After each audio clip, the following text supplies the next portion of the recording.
கிருஷ்ணகிரியில் வாகன ஓட்டுநர் கொலை வழக்கில் மேலும் 4 பேரை போலீசார் அதிரடியாக கைது செய்துள்ளனர். பெண்ணை கேலி பேசியதால் கொலையில் முடிந்ததன் பின்னணி என்ன?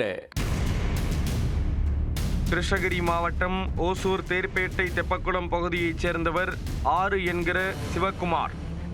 32 வயதான இவர் சரக்கு ஆட்டோ ஓட்டுநராக பணியாற்றி வந்தார். கடந்த 21ஆம் தேதி இரவில் தனது வீட்டின் முன்பு சிவக்குமார் போனை பார்த்து கொண்டிருந்தார்.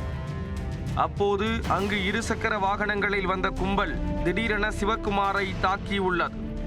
தப்பி ஓட முயற்சித்தவரை அந்த கும்பல் ஓட விரட்டி அரிவாளால் தலை, கை, கால் உள்ளிட்ட இடங்களில் சரமாரியாக வெட்டியது. இதில் பலத்த காயமடைந்தவரை அருகில் இருந்தவர்கள் மீட்டு ஓசூரில் உள்ள தனியார் மருத்துவமனையில் அனுமதித்தனர். ஆனால் சிகிச்சை பலனின்றி சிவக்குமார் பரிதாபமாக உயிரிழந்தார். இதுகுறித்து ஓசூர் நகர போலீசார் வழக்கு பதிவு செய்து கொலையாளிகளை தேடி வந்தனர். விசாரணையில் சிவக்குமாரை கொலை செய்தது ஓசூரைச் சேர்ந்த 33 வயதான நவீன் மற்றும் 26 வயதான வினோத்குமார் என்பது கண்டுபிடிக்கப்பட்டது.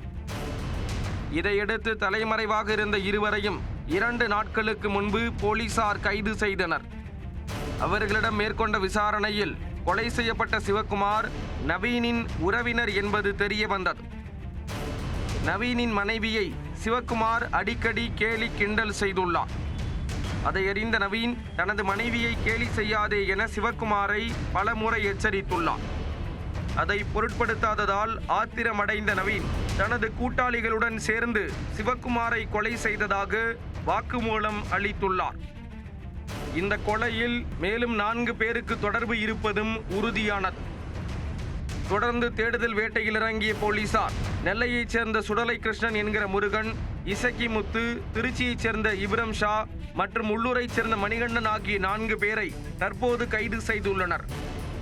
கொலை செய்யப்பட்ட சிவக்குமாரின் சகோதரர் கடந்த 8 மாதங்களுக்கு முன்பு வேறொரு சம்பவத்தில் அடித்து கொலை செய்யப்பட்டார். அண்ணன், தம்பி இருவரும் அடுத்தடுத்து கொலை செய்யப்பட்ட சம்பவம் குடும்பத்தினர் மத்தியில் சோகத்தை ஏற்படுத்தியுள்ளது.